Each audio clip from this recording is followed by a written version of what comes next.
Buenos días nuevamente. Para quienes no me conocen, mi nombre es Fernando Cuenca y el día de hoy los voy a estar acompañando como moderador de la jornada. En nombre del IAPG y particularmente la Comisión de Emisiones de Metano, le damos la bienvenida al ciclo de charlas Buenas Prácticas en la Gestión Integral de Metano. Antes de dar la palabra a los disertantes, se les informa a los asistentes que durante la presentación tendrán sus micrófonos y cámaras apagadas. Para continuar y dar la bienvenida, le daremos la palabra a Ernesto López Amadón, presidente del Instituto Argentino del Petróleo y Gas. Luego, Gustavo Chabb, presidente de la Comisión de Emisiones de Metano, brindará una introducción al ciclo de charlas. Y cerrando el bloque, en nombre de dicha comisión, Eric Tolkach nos dará un breve resumen del trabajo realizado. Sin más, les dejo la palabra. Bueno, gracias, Fernando. Voy a apagar el video porque tengo algún problema de señal para que me escuche mejor. Bienvenidos a este ciclo de prácticas en la gestión integral de emisiones de metano. Como todos sabemos, nuestra industria está presente en todas las actividades prácticamente humanas. Es la industria de la energía, pero también petroquímica y otras derivaciones que tienen los productos que nosotros extraemos de la tierra. Y en eso generamos una serie de impactos en el medio ambiente y también generamos emisiones. Y más y más en estos momentos hay una enorme preocupación, diría yo, y presión en todos los estratos sociales para que la actividad humana genere menos emisiones y el cambio climático tan anunciado pueda ser postergado o eliminado totalmente. En ese aspecto, nuestra industria se le exigen respuestas a eso y tenemos que estar nosotros atentos y trabajar permanentemente en la reducción de estas emisiones o en el amortiguarlas o, ¿cómo se llama? O compensarlas de alguna manera. Dentro de todas esas emisiones de gases de efecto invernadero tenemos emisiones de metano, que es lo que hoy se trata en esta primera reunión que se hace, a la cual le estoy dando la bienvenida. Y creo que es importante, no solo el trabajo que está haciendo la Comisión de Emisiones, sino estos tipos de encuentros para poder transmitir distintas experiencias que nos hagan mejorar la gestión de este tipo de emisiones. Así que, sin más, yo quiero agradecer a todos nuestros sponsors que hacen posible este tipo de encuentros y, por supuesto, agradecer a la Comisión de Emisiones y felicitarlos, no solo por felicitarlos por el trabajo que han desarrollado ahora y por lo que están haciendo de acá a futuro, sino también por este tipo de iniciativas. Y espero que les sea de utilidad lo que han programado para hoy. Y sin más, le dejo la palabra a Gustavo para que les comente un poco sobre adelante. Gracias. Muchas gracias, Ernesto. Muchas gracias a todos los panelistas por haber preparado estas presentaciones y bienvenido a todos los participantes. Allá a principios de 2019, se nos planteó un objetivo que era tratar de identificar los aportes que podía hacer la industria para contribuir a la reducción de emisiones de gases de efecto invernadero. Y el primer foco fue lo que es la gestión de las emisiones de metano, porque eran de las emisiones las que se perdían o generaban un efecto perjudicial sin generar un trabajo útil. Entonces, claramente eran las primeras que debíamos abordar. Y las emisiones de metano son precisamente el principal escollo que tiene hoy la industria del petróleo y principalmente la del gas, para convertir al gas natural como el combustible de la transición, ¿no? Cuando alguien le busca un pero o una excusa a las ventajas que daría el gas, principalmente reemplazando el carbón o los combustibles líquidos pesados, dicen, pero cuando se producen o cuando se transporta o cuando se distribuye, se pierde mucho metano y tiene un efecto casi igual de perjudicial que el carbón. Entonces, evidentemente, para lograr que el gas natural se consolide como el combustible de la transición energética, es imprescindible para la industria trabajar para contener las emisiones que tenemos nosotros en nuestras operaciones. Entonces, a través de la comisión redactamos una propuesta de buenas prácticas para identificar, medir y reparar y cuantificar las emisiones de metano. Eric en un minuto les dará más detalle. Lo que sí yo quería pedirles a todos ustedes que seguramente están convencidos del camino mencionado, que es necesario convencer a los 300.000 petroleros que trabajan en nuestras operaciones y casi 500.000 en la industria, que es necesario preocuparse y sensibilizarse que una pérdida de metano tiene que ser reparada, tiene que ser evitada desde el diseño, ¿sí? Que es tan perjudicial como una pérdida de líquido o es tan perjudicial como un derrame, porque es lo que realmente impacta al medio ambiente y no le permite al gas natural consolidarse como un combustible de transición. Por eso vamos a hablar en estos 3 encuentros. Este es el primero, va a haber uno el 28 de octubre y otro el 3 de noviembre, donde vamos a ir tratando cómo identificar, cómo medir y cómo reparar. Desde la etapa de diseño, cuando decido qué equipo voy a poner o qué voy a comprar, hasta la etapa de operación y abandono de las operaciones.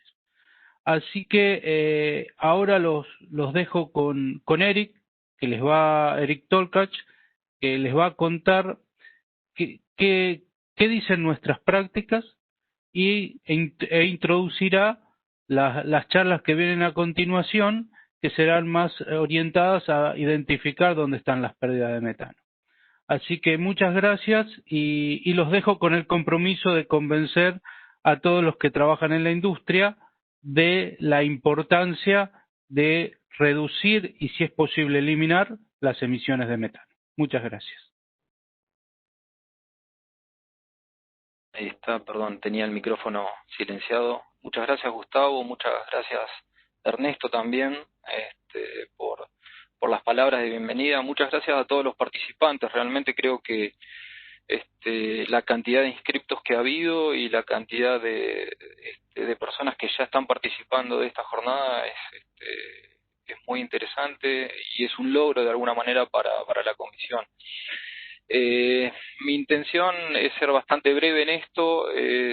Quiero dejar la palabra después a las charlas más técnicas, que creo que son las que nos van a nutrir mucho más, pero nos pareció adecuado también hacer una breve presentación de la comisión, algo ya Gustavo mencionó, y del proceso que fue el desarrollo de estas buenas prácticas y también algunos detalles que las prácticas tienen, ¿sí? De manera breve, simplemente como para darles una introducción y si quieren posteriormente la pueden buscar, están publicadas en la página del IAPG, ¿no? La Comisión de Emisiones tuvo su primera reunión por ahí por septiembre de 2018. Yo realmente cuando empecé a recordar un poco, ya hace 2 años, realmente interesantes, hemos trabajado de una manera frecuente con reuniones mensuales, diría. Obviamente en algunos meses por ahí no nos reunimos por cuestiones más de agenda, como fin de año y principio de año, pero hemos tenido una frecuencia bastante importante en las reuniones en donde hubo una mesa de trabajo muy interesante con la participación de muchas empresas operadoras del sector, pero también empresas proveedoras de servicios y productos, ¿no? Y esto creo que ha hecho muy interesante también a la comisión, porque nos permitió compartir experiencias y visiones de distintas características. Y no solo eso, sino que también dentro de cada uno de los integrantes de la comisión hay personas que tienen formación en distintas áreas, lo cual lo hace también más enriquecedor. Esto ha hecho que las experiencias de cada uno, la visión de cada uno en función de las cosas que veníamos desarrollando, puso un granito de arena distinto en este trabajo. ¿Qué nos permitió también tener esta comisión? Bueno, tuvimos reuniones con expertos de Estados Unidos, de Canadá, donde nos presentaron qué era lo que estaban haciendo allí. Nos permitió participar en un taller en Lima, en Perú, por ahí por junio del 2019, del año pasado, donde que fue organizado por las Naciones Unidas y la Environmental Defense Fund, en donde había empresas del sector de Latinoamérica, y donde se propusieron y se comentaron muchas de las cosas que estas empresas estaban haciendo. Ahora, lo que creo que fue interesante de la comisión particularmente es que desde esa primera reunión nos fuimos poniendo objetivos concretos, ¿sí? Y las prácticas recomendadas fue uno de ellos. Tanto las prácticas recomendadas como estas charlas de difusión, ¿no? Entonces, vinimos trabajando en esas reuniones mensuales, ¿no? Pero en el interín de cada una de esas reuniones también, lo que nos permitió lograr este objetivo. Las prácticas recomendadas fueron publicadas en julio del 2020, de este año, en la página del IAPG, o sea, ya están disponibles, las pueden buscar, las pueden bajar, y posteriormente continuamos con análisis de documentación de nueva información que nos llega, que encontramos y que buscamos, y el desarrollo de estas charlas de difusión, ¿no? Que es lo que nos interesa, poder llegar a todos los niveles de las empresas, a todas las áreas. Como decía Gustavo, esta es una primera jornada, la decidimos dividirla en 3 para que se haga llevadera, que los temas que se presenten permiten decantar un poco la información, y las pensamos de una manera en donde nos permita primero hablar de las fuentes de emisión, ¿sí? Posteriormente, bueno, cuáles son las metodologías o los medios para la identificación y la cuantificación de esas emisiones, y luego, bueno, qué medidas tengo, qué opciones tengo de mitigar esas emisiones, ¿no? Y las charlas van a ir en ese sentido. En cuanto a las buenas prácticas, es un documento que lo fuimos armando con mucha bibliografía, ¿sí? Ahí en la práctica está, y un poco con la experiencia nuestra. Pero básicamente tiene un cuerpo principal donde se hace, bueno, una breve introducción, ¿no? El concepto del metano dentro de lo que es el cambio climático, de la participación de nuestro país en las emisiones mundiales. Un propósito que, bueno, nos dice que son unas prácticas recomendadas, que obviamente no es ninguna reglamentación, ¿no? Sino que es lo que se recomienda, y que las empresas deben ir adoptándolas de la manera en que se pueda. Pero particularmente también se deja claro el alcance, que estuvieron desarrolladas para las actividades de exploración y producción de hidrocarburos, que creo que eso es interesante, ¿no? La idea también es ir ampliando estas prácticas en otras actividades posteriormente. Algunos detalles en cuanto a lo que es la reparación de las fuentes, los reportes, tiempos que se recomiendan, como está puesto en la bibliografía, ¿no? Tomamos también en cuenta la legislación que hay en México, o sea que las prácticas vienen nutridas de muchísima información, mucha información proveniente de Canadá, Estados Unidos, Europa y México, que es uno de los países en Latinoamérica que ya cuenta con una alguna reglamentación en este tema, ¿no? Luego ese cuerpo principal presenta anexos, 4 anexos. Este primer anexo, en donde se detallan las fuentes de emisión, se dividen, ahora les voy a mostrar cómo está, una breve filmina donde se muestra cómo es la práctica, pero las fuentes de emisión, ¿sí? ¿Dónde podemos encontrar, en qué procesos, en qué lugar, digamos, de las actividades podemos encontrar esas fuentes de emisión, como por ejemplo compresores de distinto tipo, plantas de tratamiento de gas? Particularmente, que es uno de los temas que vamos a ver hoy, particularmente tratamos las deshidratadoras de glicol, y luego presenta una breve descripción de los procesos, algunas técnicas de mitigación que se proponen, qué equipo se puede utilizar para la detección, la cuantificación y las metodologías, ¿no? La práctica se ve de esta manera. Ahí es donde está la información que recién les comentaba. Y en su anexo 2 ya entra particularmente con lo que son fuentes de las emisiones fugitivas, ¿sí? Más que nada los componentes y el motivo por el cual, o los principales motivos por los cuales podemos encontrar pérdidas en cada uno de estos componentes. Creo que es interesante, no creo que sea información que a muchos de la parte operativa les sorprenda o mantenimiento, pero bueno, es bueno acá resaltarlo, mencionarlo y empezar a visualizar en dónde tenemos que poner un poco de foco, ¿no? Esto es cómo se ve en la práctica. Y después hay información en cuanto a lo que es tecnologías de detección, ¿sí? Como les decía, primero hoy vamos a estar viendo todo este tema de lo que son las fuentes de emisión. Fuentes de emisión, donde podemos encontrar emisiones de metano dentro de las actividades nuestras. Después vamos a ver el tema de la identificación y la cuantificación, que son los próximos 2 anexos que tenemos, y las medidas de mitigación que en la práctica particularmente se encuentran en el anexo 1, ¿no? Donde se describen las fuentes. Ahí es donde se mencionan algunas medidas que se pueden tomar para la mitigación. En cuanto a la detección, bueno, ahí pueden ver que tenemos distintos tipos, ¿no?, de tecnologías que se recomiendan, obviamente que van a estar principalmente o serán utilizadas de acuerdo a las condiciones que se presenten en cada lugar. Donde mencionamos sensores espectrales, incluye las imágenes satelitales, por supuesto, pero también los sensores que son instalados en aviones o drones. Creo que esa es una tecnología que se está usando ampliamente y que vamos a tener charlas al respecto también. Así es como se ve en la práctica, en el documento, la información.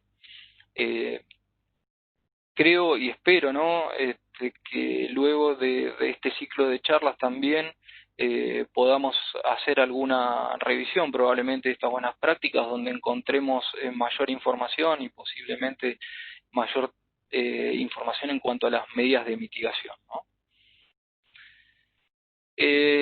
Y bueno, el cuarto anexo, que es el último, la última parte de las buenas prácticas, habla ya de estas tecnologías o metodologías de cuantificación y propone distintas, pero también menciona, como pueden ver, restricciones climáticas para el uso de cada uno de ellos y cuestiones de seguridad, obviamente, ¿no?, que se deben tener en cuenta para el uso de cada uno de ellos. Al final, en su última parte, presenta una breve descripción del método 21, pero muy breve, como para tenerlo en cuenta también como metodología de estimación de emisiones. Así es como se ve la práctica en su documento. Bien breve, de nuevo, les pido que entren a la página del IAPG, la busquen y la bajen, y cualquier comentario siempre es bienvenido también. Y A mí acá me gustaría dejar unas conclusiones generales en cuanto al desarrollo de esto y a lo que nos puede esperar hacia futuro también, ¿no? Creo que el trabajo en conjunto que hicimos fue fundamental para para tener una puesta en común, ¿no? de lo que queríamos poner en estas prácticas. Hubo comentarios de las empresas, fue un trabajo en equipo interesante y nutridor. Creo que eso es clave para esto. El IAPG fue una institución en donde nos pudimos nuclear y trabajar en una mesa redonda, sin duda. ¿Qué recomienda esto? Bueno, recomienda implementar un sistema de gestión, ¿no? Donde se implemente un ciclo de mejora continua, donde en ese ciclo se fortalezcan los procesos que las empresas tienen para la identificación y reparación de fugas, las metodologías conocidas como LEDAR, que se empiecen a implementar estas metodologías de cuantificación, los inventarios de emisiones. Lo más recomendable es que estos inventarios estén a niveles activos de las empresas y después vayan consolidando en función de la cantidad de activos que cada empresa tenga, y que esto permita, esta información obtenida de los inventarios, permita analizar esa información en cuanto a las emisiones para identificar, que esto seguramente lo vamos a ver en las charlas, identificar cuáles son los grandes emisores y empezar por ellos porque son los principales en donde nosotros tenemos que actuar, ¿no? Y cuáles son las tendencias también. Es frecuente que algún tipo de válvula en determinadas condiciones pueda generar más pérdidas o más frecuentes que otras. Entonces, esta información nos va a permitir hacer esos análisis. Posteriormente, el ciclo de mejora continua nos va a permitir identificar cuáles son las medidas que debemos tomar para mitigar, ¿no? Para poder mejorar, como Gustavo mencionaba, y ahí también yo lo había puesto, ¿no? Y empezar a implementar estas cuestiones en la etapa de diseño y compra, ¿no? O sea, antes de comprar ya tengo que pensar en poner una tecnología que reduzca las emisiones a su máximo. Y creo que es fundamental, y también Gustavo lo mencionó en su introducción, es introducir esta temática dentro de lo que es la cultura de la empresa. Dentro de la cultura significa que todos, cada uno de los integrantes de la empresa, en las distintas áreas y en los distintos niveles jerárquicos también sepan de este tema, ¿no? Eso creo que es fundamental para el éxito de este sistema de gestión que las empresas deben implementar. Nuevamente, con respecto al ciclo de charlas, son 3. La de hoy vamos a estar tratando el tema de emisiones, las fuentes de emisión, ¿no? En tanques de almacenamiento, compresores y plantas de tratamiento. Creo que va a ser muy enriquecedor, para mí no cabe duda. El próximo miércoles 28 es la segunda, donde se tratarán temas de identificación y cuantificación de emisiones. Ahí está punteado algunos de los temas que se van a tratar. Y el 3 de noviembre ya vamos a estar con las medidas u opciones de mitigación. Es interesante porque en estas charlas hay gente de las operadoras, hay consultores, va a ser muy nutrido, va a ser internacional, también vamos a contar con muchas personas de otros países que traen sus experiencias. Por lo tanto, los invito a agendarlo ya estas 2 fechas siguientes para que no falten. Así que bueno, eso es todo lo que les quería decir. Cualquier consulta estamos a disposición.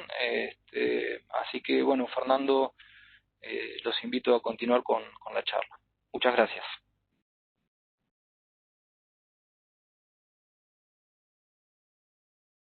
Bueno, muchas gracias Ernesto, Gustavo y Eric por sus palabras y participación. Desde un foco claro, algo que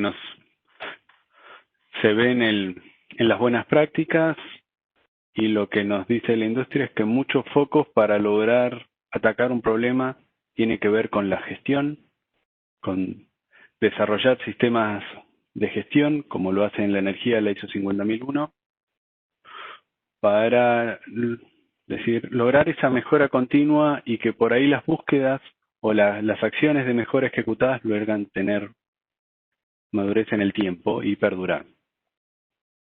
Ahora sí, ingresando a lo que son las exposiciones técnicas, o sea, son 3 charlas que van a dar a continuación. Les recordamos a todos los participantes que en la parte inferior de la pantalla encontrarán la ventana de preguntas y respuestas. Las preguntas serán respondidas al final de cada bloque, donde en función del tiempo veremos si se llegan a contestar todas o tomaremos las principales para las otras después responderlas por algún medio electrónico. Para el siguiente bloque le daremos la palabra a Bruno Campetela y Nelson Ollier, quienes darán su presentación sobre emisiones de gases en tanques de almacenamiento de petróleo. Mientras se van preparando, les comento que Bruno es ingeniero electrónico de la UBA, cuenta con un posgrado en Ingenierías Renovables y Sustentabilidad de la Universidad de Barcelona, además de un posgrado en Big Data y Analytics de la Universidad de Complutense de Madrid. Tiene más de 25 años en la industria de automatización del sector de gas, petróleo y energía, y desde el 2012 se desempeña como gerente regional para Latinoamérica y director para México de la empresa Static & Control. Por su parte, Nelson es ingeniero en electrónica de la UBA, cuenta con un posgrado de producción de petróleo y gas del ITBA y un máster en finanzas corporativas del Sciences Politiques de París. Tiene 25 años de experiencia, habiendo realizado su carrera profesional en diversas industrias, y dentro de los cuales 7 años son específicos del sector de energía. Actualmente trabaja en Gaffney Klein como gerente de desarrollo de nuevos negocios. Ahora, iniciada la presentación, les cedo la palabra a Nelson y Bruno. Gracias, Fernando. Gracias a la IAPG por invitarnos también a presentar. Bueno, entonces vamos a estar arrancando por uno de los primeros puntos que se mencionaron de fuentes de emisiones de gases, que son los tanques de almacenamiento. Los tanques de almacenamiento, al consolidar toda la producción de líquidos, son una de las fuentes importantes de análisis para la reducción de emisiones. Y situando un poquito la problemática, en un informe de la EPA del 2017 sobre Estados Unidos, se indica que las emisiones de metano de los tanques de almacenamiento representan el 1% de las emisiones de la industria upstream de operaciones y el 10% de las emisiones de dióxido de carbono.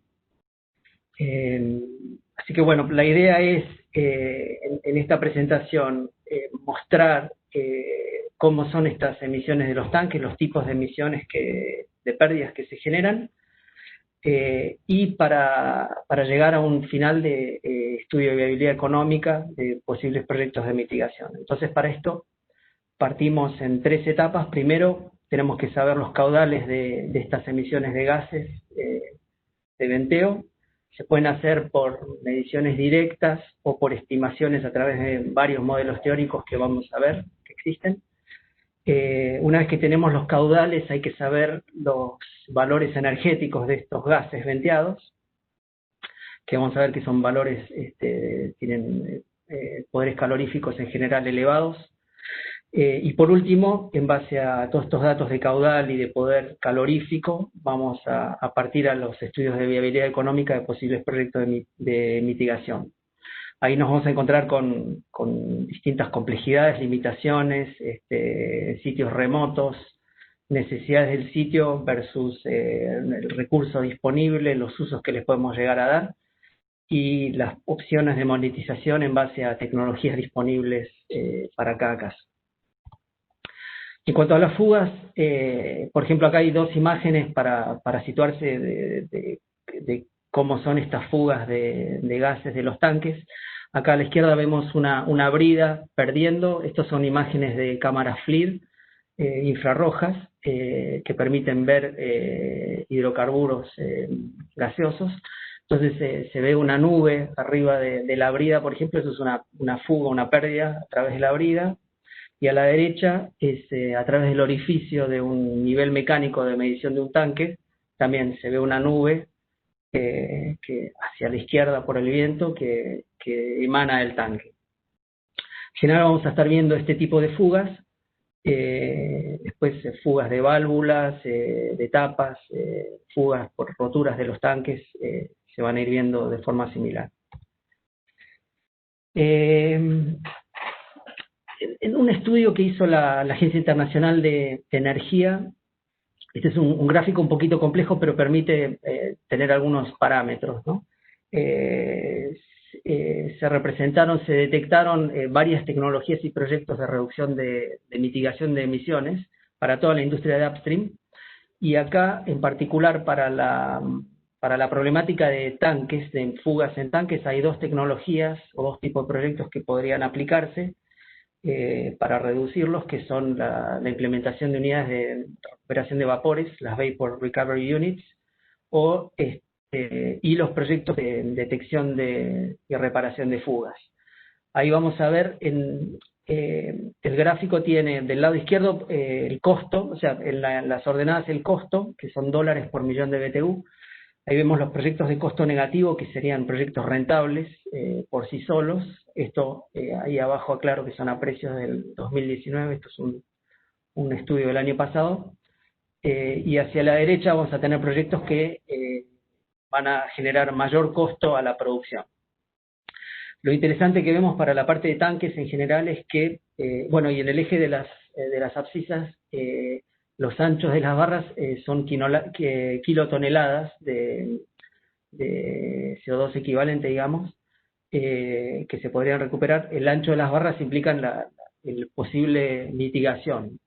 Cuanto más ancho, más captura. Entonces, si miramos los colores salmón y amarillo del lado izquierdo, vemos que tienen un peso relativamente importante y en general son rentables. Esto como para situar para la parte de mitigación en tanques, que a priori serían proyectos que generan valor. Ahora le paso a Bruno para que les dé una explicación sobre los tipos de pérdidas. Gracias, Nelson. Brevemente vamos a describir cómo es el proceso que genera las emisiones en los tanques. Evidentemente, para las personas que asisten a la conferencia del sector no vamos a decir nada nuevo, porque son digamos, los componentes y los procesos con los que se encuentran todos los días en la operación, pero simplemente lo vamos a repasar para definir algunos conceptos y normalizar algunas terminologías. En el gráfico que se está mostrando se puede ver un proceso normal de captura y almacenamiento en las baterías de hidrocarburos, donde normalmente se tiene un separador que hace la primera separación de líquidos y gases, y los líquidos son almacenados en los tanques de almacenamiento para después ser, por medio de bombas, o si hay ductos o carrotanques, transportados. En estos tanques de almacenamiento se producen tres tipos de pérdidas. Las pérdidas por expansión, que son las más importantes, que se deben a la vaporización de los componentes livianos cuando el líquido pasa del separador, que está a una presión superior a la presión atmosférica del tanque, o muy baja del tanque, si es un tanque presurizado. En esa válvula se produce lo que se denomina el flasheo, y los componentes volátiles vaporizan. Ese es el componente más importante que genera gases que después, si no son contenidos en el tanque de almacenamiento, pasan a la atmósfera. Y después existen otras dos fuentes de pérdidas en el tanque, relacionadas con el trabajo y la expansión. El trabajo está relacionado con la forma operativa del tanque, es decir, si es un tanque cuyo nivel, por la forma de proceso, la forma en que se opera el proceso, varía, tiene variaciones importantes, eso genera que cuando el nivel sube en el tanque, desplace todo el gas que se encuentra en la parte superior y ese gas pasa a la atmósfera. Y las pérdidas por inspiración son debidas a los cambios de mayoritariamente temperatura en el tanque durante el proceso de almacenamiento, que hacen que vaporicen otros componentes que no habían vaporizado en el proceso de flasheo. Evidentemente estas tres componentes se suman en el tanque durante la operación y vamos a tener mayor cantidad de gases en el tanque con posibilidad de ser ventilados, dependiendo evidentemente del grado API del petróleo que se esté tratando, de la diferencia de presión, sobre todo la diferencia de presión entre el separador y el tanque, y de las temperaturas. Ahí, más adelante en la presentación, siempre hacemos referencia después a lo que se llaman VOC, o componentes volátiles, que son, como lo mencioné antes, los componentes que tienen una presión de vapor a temperatura ambiente alta y vaporizan, no flashean. La definición exacta de lo que es un VOC depende de cada agencia y de cada institución y de cada país, pero en términos generales esa es la definición, y esos son los componentes donde están los componentes del metano, que después, cuando veamos la parte de valorización de un proyecto, son los que importan para cuantificar la energía que también uno está perdiendo. Es decir, acá en la presentación, como mencionó Nelson, hay un tema evidentemente de emisiones y de cuantificación de esas emisiones, y después un tema de energías relacionadas con esas emisiones que pueden derivar en proyectos de captura de esa energía con valor. Evidentemente las emisiones en el tanque también generan la emisión al ambiente de otros componentes, como pueden ser los componentes de gases peligrosos, es decir, que producen enfermedades, o de gases que en altas concentraciones o por periodos prolongados de tiempo en el ambiente son también dañinos, ¿no? ¿Por dónde se producen esas emisiones? Evidentemente se producen, como mostró Nelson en la foto anterior, por los distintos lugares donde el tanque tenga aperturas. Evidentemente la apertura principal es la escotilla del tanque. Si esta escotilla no cierra bien, no está cerrada en forma permanente, se generan emisiones, y después siempre hay pérdidas que a simple vista son difíciles de detectar, pero cuando uno hace los estudios con imágenes infrarrojas, como se mostraron en las fotografías, se ve que hay un montón de puntos de fugas en los tanques, debido a mantenimiento, ¿no?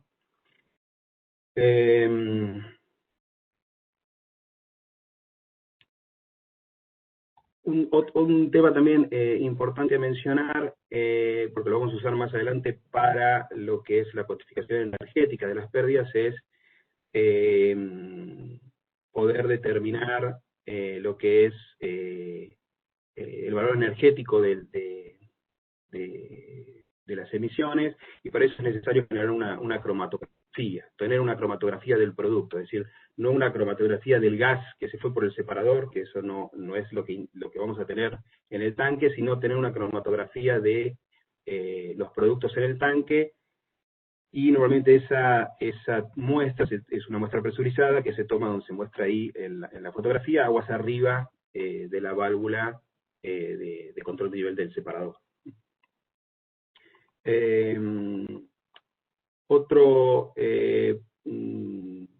Un punto importante también a recordar es que los tanques mayoritariamente en las instalaciones de separación primaria en el upstream, no son tanques presurizados, con lo cual el venteo es a la atmósfera, pero incluso si los tanques fueran presurizados, igual se generan venteos, ¿no? El venteo se produce por ahí, dependiendo la presión de presurización, puede ser mayor o menor, pero el venteo igual existe.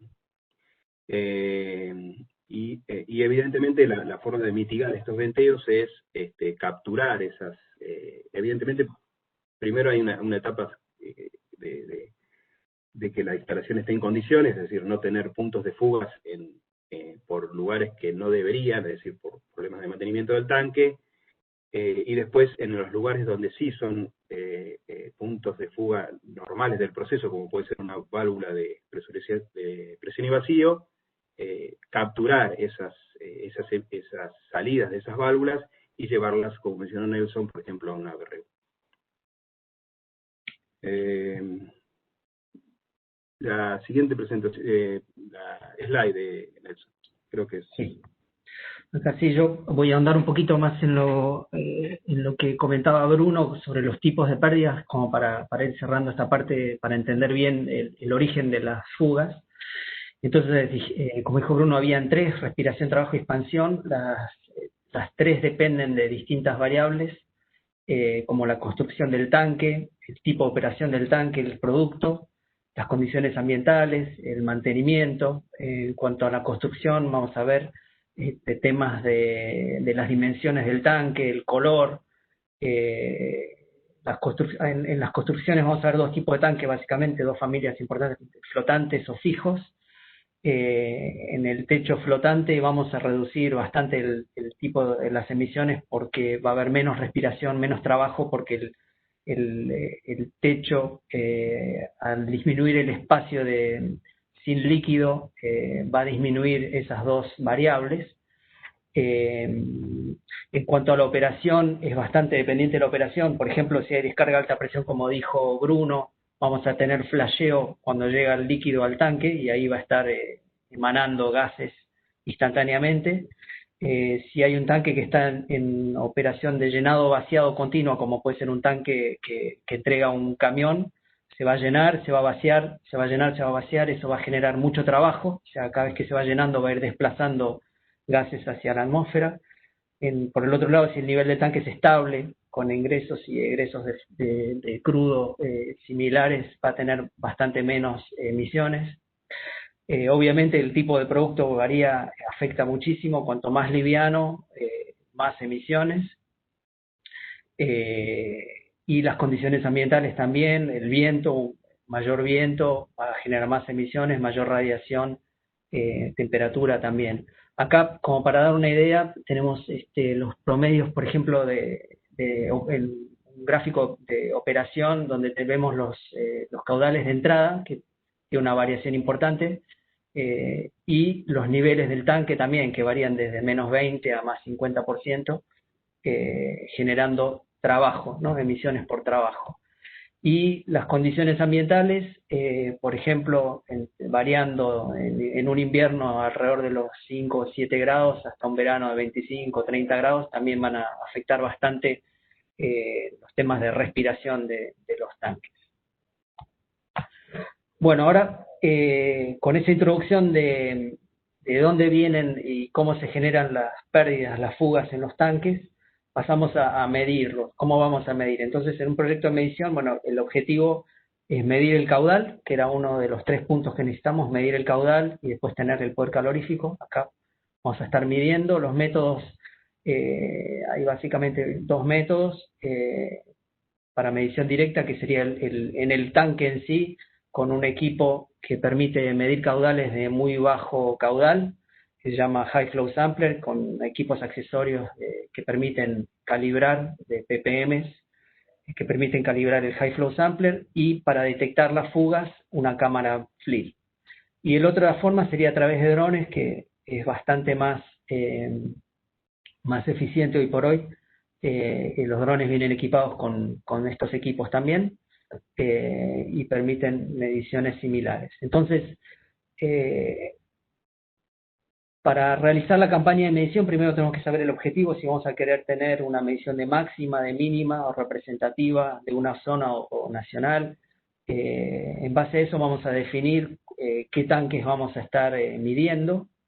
Una vez que eso se define, se recopilan los datos iniciales de esas playas de tanques, como datos operativos, qué tipo de crudo le llega, cómo le llega, de dónde, como para tener una idea de lo que vamos a estar midiendo. Una vez que estamos en campo, vamos a ir a detectar las pérdidas. Acá, por ejemplo, retomo la imagen anterior, o sea, con la cámara FLIR vamos a dar un paneo en el tanque para detectar todos los puntos de pérdida, y en cada pérdida se va a embolsar esa pérdida con una bolsa importante, por ahí, 1 metro cúbico de tamaño, que permite agarrar toda la pérdida, y se le va a colocar el High Flow Sampler, que va a hacer la medición del caudal. Como son caudales muy bajos, esto va a llevar un poco de tiempo, y se van así a medir todas las pérdidas del tanque, que después vamos a sumar. Y finalmente se va a tomar una muestra del gas de una de esas emisiones para hacerle la cromatografía. Eso se va a enviar al laboratorio. Eso sería, digamos, la parte de campo, que después va a desembocar, digamos, en el cálculo de las emisiones, consolidación de datos, que es un trabajo más de oficina. Nelson, 17 minutos. Okay. Muy bien, gracias. En cuanto a los desafíos, o sea, es un proceso relativamente laborioso y que demanda bastante tiempo. Hay que tener muy claro, o sea, y prever las condiciones climáticas, que no haya temporal, tormenta eléctrica, viento excesivo.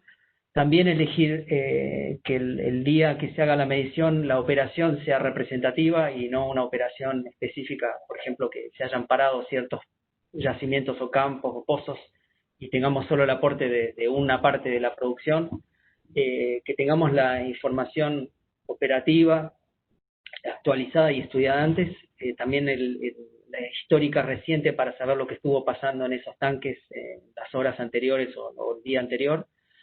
Hay que tener en cuenta para las cromatografías que los gases van a estar mezclados con aire, contaminados si queremos decir con aire, para corregirlos después. Concluyendo la parte de medición directa, que es la primera etapa, lo importante a tomar muy en cuenta es que esta es una medición puntual y que la vamos a estar llevando a una estimación anual, o sea que vamos a tomar un montón de premisas y para poder anualizar ese cálculo. Si lo estamos haciendo en verano, habrá que considerar invierno o al revés, la condición operativa puntual de ese día, de dónde se estaba recibiendo el producto, etcétera. O sea, hay varias cosas que van a tener que tomarse como premisa. Como dijo Bruno, todo el tema de mantenimiento, o sea, el tanque que tenga la menor cantidad de fugas posibles, o sea, que esté en mantenimiento óptimo, para medir los puntos de fuga, digamos, más estándar posibles. Considerar los temas climáticos, los slags o batch, también de ingresos importantes. Si estamos teniendo una producción X que está llegando en batch, vamos a estar midiendo puntualmente esa producción y no el resto. Por ejemplo, si es un tanque que recibe líneas de 5 o 6 fuentes, vamos a estar tomando puntualmente de ese caso. Y con el tema de la expansión, estimamos que va a haber un adicional a lo que se mida de un 25%, porque justamente estamos haciendo mediciones muy puntuales. Con respecto a los métodos, le voy a pasar de vuelta a Bruno para que les dé una idea de... La otra manera era no ir a campo a medir, sino a estimar las emisiones con modelos teóricos. Ahí, este slide lo vamos a pasar rápido, así alcanzamos a llegar al final de la presentación. Básicamente, la tabla esa muestra los principales métodos de estimación, es decir, no ir a medir, sino por medio de información de proceso, poder estimar las emisiones. Estos métodos fueron desarrollados por más de 20 años, principalmente por las agencias de ambientales y la agencia API de Estados Unidos. También hay algunos aportes de las agencias ambientales de California, Texas y Canadá. Pero lo importante es ver que cada método tiene limitaciones que están listadas en esa planilla. Algunos son simplemente para estimar lo que es expansión, y otros solamente pueden estimar solamente lo que es trabajo o respiración. La última línea de la lista hace referencia a los simuladores, que evidentemente pueden estimar las tres cosas, pero son más laboriosos de llevar adelante esos cálculos, ¿no? Si querés pasar a la siguiente, Nelson. Lo importante, creo, de conclusión de estos métodos de estimación de las emisiones es entender que tienen errores importantes, como se ven en esas dos gráficas, que están sacadas de dos trabajos indicados en la referencia. En la izquierda se ve los diferentes métodos, cómo divergen cuando aumenta el caudal de proceso. La línea recta principal, la roja, es TANX, que es un método digamos, un programa de cálculo que contempla los tres tipos de pérdida, y se puede ver que los otros métodos, que son más simplificados, divergen bastante cuando aumenta el caudal. Por lo general por defecto, que también se corrobora con el cuadro que está a la derecha, donde también con otro estudio se ve que los métodos simplificados por lo general tienen errores muy dispersos. Incluso si pueden ver el detalle, hay valores importantes hasta del 100%. Pero lo importante es volver a recalcar que por lo general son valores por defecto. Siguiente, Nelson. Bien.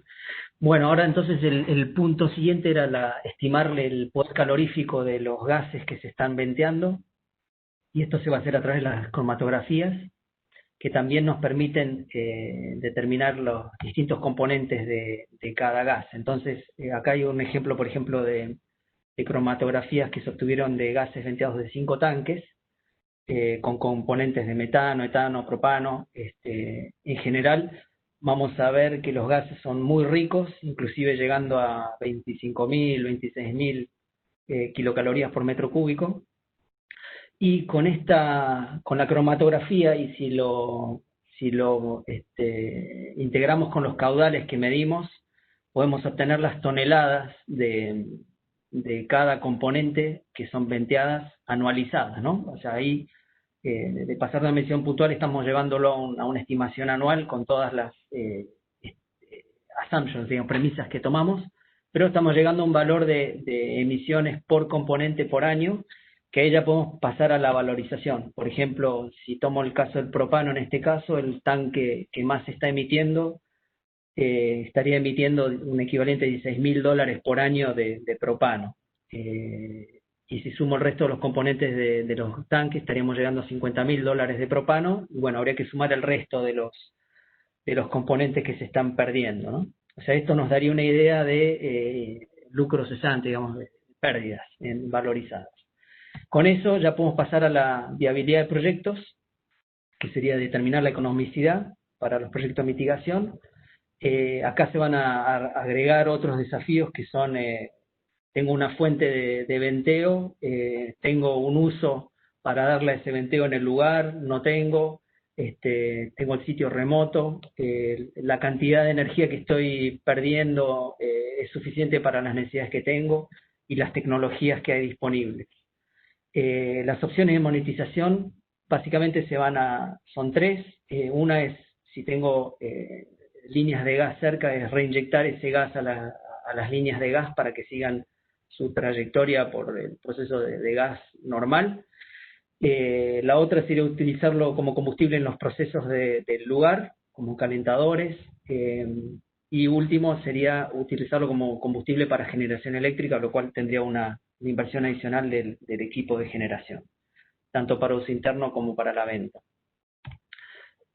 Acá Para empezar hicimos, lo primero que hay que hacer entonces es recuperar los vapores. Para eso están las unidades de recuperación de vapor, las BRUs. Acá hicimos sensibilidades, una de máxima, que sería para un gas muy rico de 25.000 kilocalorías, y vemos que con 1.000 metros cúbicos de emisiones se estaría recuperando en un año, un poquito menos de un año. Y en el otro extremo, para un gas muy pobre, que en realidad va a ser rara vez el caso de tener gases pobres en emisiones de tanque, estaríamos para el mismo volumen recuperando en 5 años y medio la inversión. Para la generación eléctrica, como para tener una idea, porque es muy variable, la idea es presentar unas reglas de dedo. Por ejemplo, un tanque chico que esté emitiendo 40 toneladas de gases podría llegar a generar 20 kilowatts, esto con un valor calorífico del doble de un gas normal. Un tanque grande de 10.000 metros cúbicos, por ejemplo, podría generar 100 kilowatts. Esto siempre obviamente va a depender del tipo de producto que está entrando. O sea, ahí vemos que no depende tanto del tamaño, pero más bien de la combinación producto, condiciones, etcétera. Y una playa de tanques que esté emitiendo 1.000 toneladas, podríamos tener 500 kilowatts, que es una potencia relativamente interesante. Y ya cerrando, para la monetización de estas pérdidas, básicamente hay que hacer coincidir la necesidad con el recurso. Si podemos consolidar las pérdidas, va a ser mucho más atractivo el proyecto. Lo que vimos, los repagos de proyectos iban entre 1 año y 2 años en los casos de fuentes de emisiones consolidadas. Las inversiones no son demasiado grandes, de cientos de miles de dólares, 100.000, 200.000, 300.000 dólares. Obviamente eso tiene que ir alineado con la recuperación de esas pérdidas económicas. Y todo esto, bueno, se complica cuando tenemos tanques aislados o en zonas muy, muy dispersas, ¿no? Esto es un poquito lo que queríamos presentar, y así que estamos abiertos a las preguntas. Bueno, muchísimas gracias, Nelson y Bruno, por la presentación. Ahora damos inicio al espacio de preguntas en los minutitos que nos quedan. Una consulta. Acá dice, al análisis, ¿ustedes creen conveniente priorizar tanques de mayor capacidad o no? ¿Es independiente? En realidad lo que vamos a buscar son los tanques que emitan más, y ahí va a ser una mezcla de varias componentes, depende del crudo, de las temperaturas. No necesariamente el tanque más grande es el que más emite. Ah, perfecto.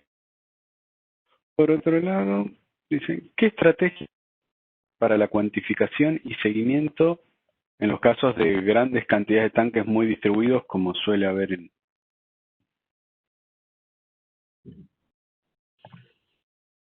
Bruno, ¿querés atacar eso?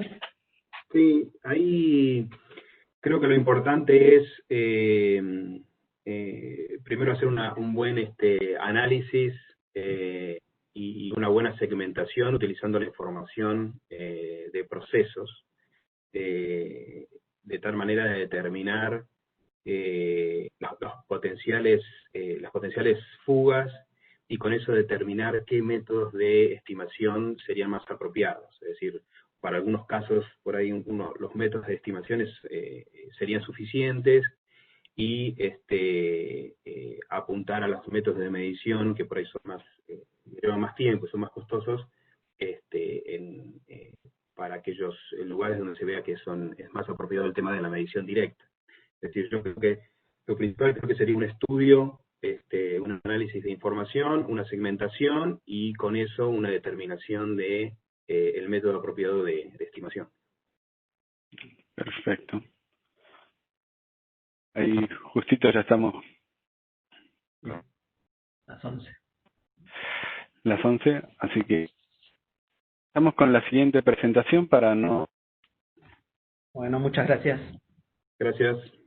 Nuevamente Nelson y Bruno, y las preguntas que estamos respondiendo por correo, bien, si queda un momento hacia el final, trataremos de dar respuesta.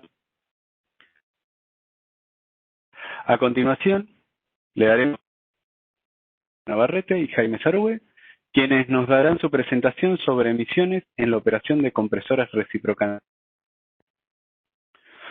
Como introducción, es ingeniero electrónico de la UTN, cuenta con un posgrado en Ingeniería y Gestión de Mantenimiento Industrial, además de un MBA de la Universidad Austral.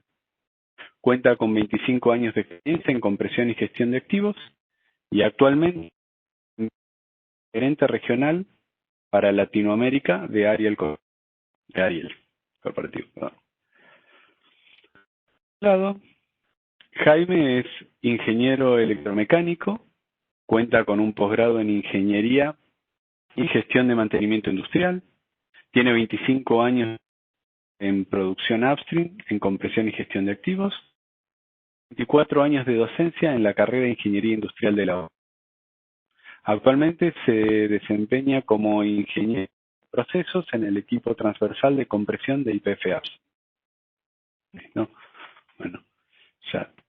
La parte formal, le damos la palabra a Gustavo y Jaime para que nos presentación. Muchas gracias. Muchas gracias. Buenos días a todos. Buenos días. Parte del desafío de los últimos años ha sido en nuestra industria la reducción de las emisiones de metano. Gran parte ha sido debido a las decisiones que toman las organizaciones, sobre todo esto empezó primero en Europa, después pasó a los Estados Unidos, es cómo estas emisiones y su control terminan afectando no solo el medio ambiente, sino el costo de la energía. Durante los últimos 5 años, este es un problema o un desafío que muchos países han tratado de atacar de diferentes maneras. Principalmente, parte de ese desafío ha sido mitigar los equipos que ya estaban funcionando. Desde hace algunos años, muchos de los países con mayores emisiones, uno de ellos es Estados Unidos, ha empezado con una política de control distinta.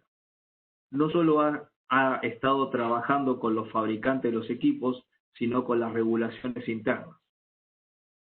Parte de estas regulaciones lo que han tratado es de mantener la producción de energía en un valor que sea rentable, tanto para los bienes y productos que se producen, y por otro lado, que el costo de mitigación no elimine la posibilidad de poder seguir gestionando. O sea, todos tienen claro que las emisiones de metano es un problema que lo tenemos hoy, no es de hoy, es de ayer, y la solución es urgente.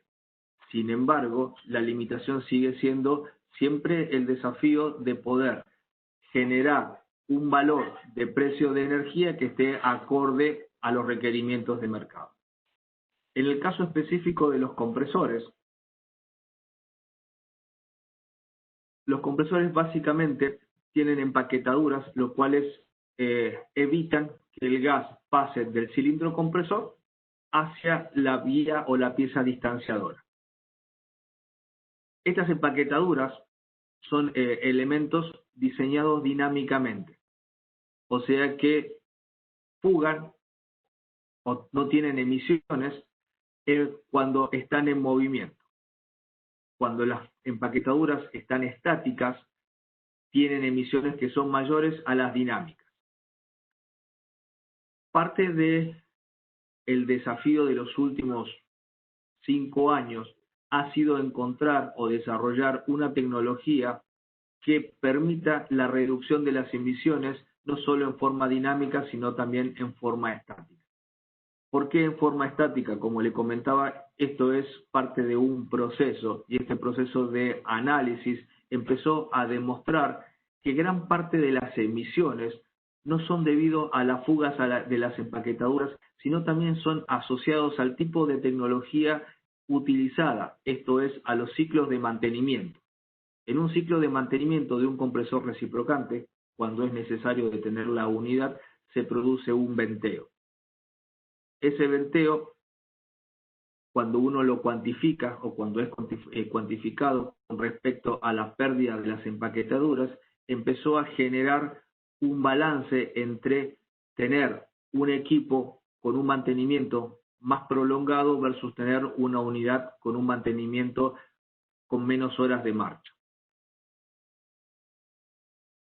La tecnología, si bien existe y no es nueva, tenía ciertos desafíos o ciertas necesidades de toma de decisión.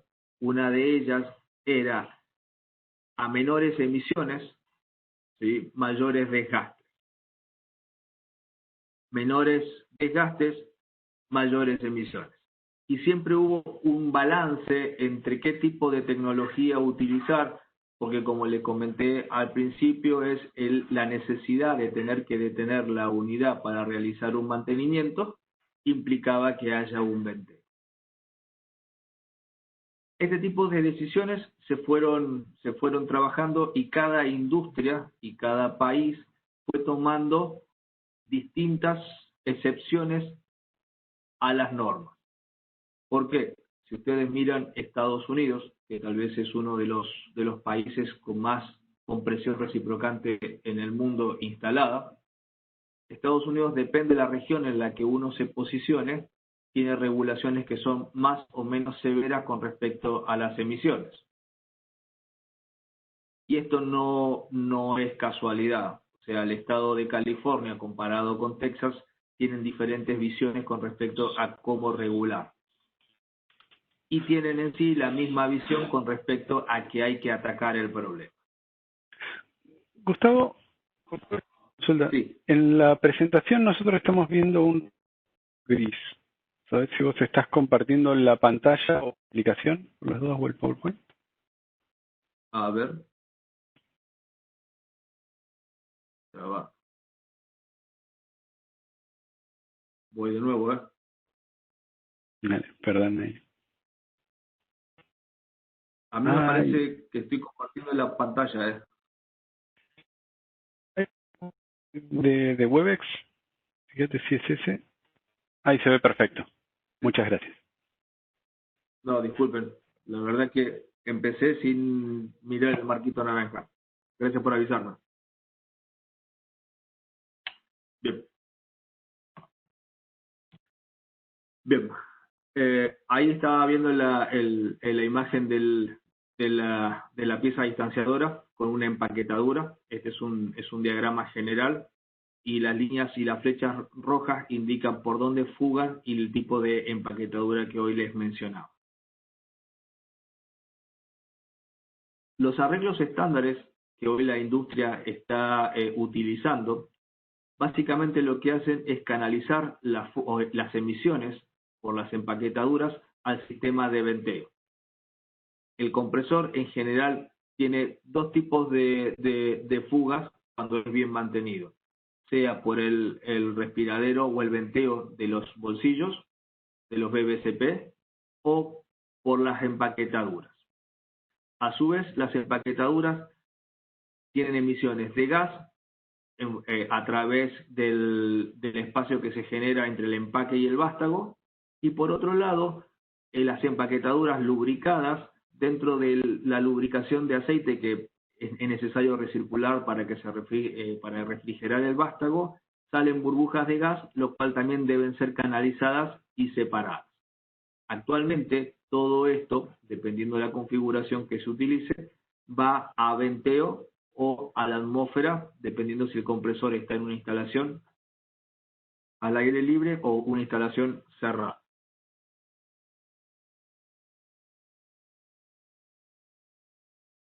Todos los fabricantes de compresores básicamente tenemos el mismo estándar y definimos las pérdidas en las empaquetaduras dentro de determinados rangos.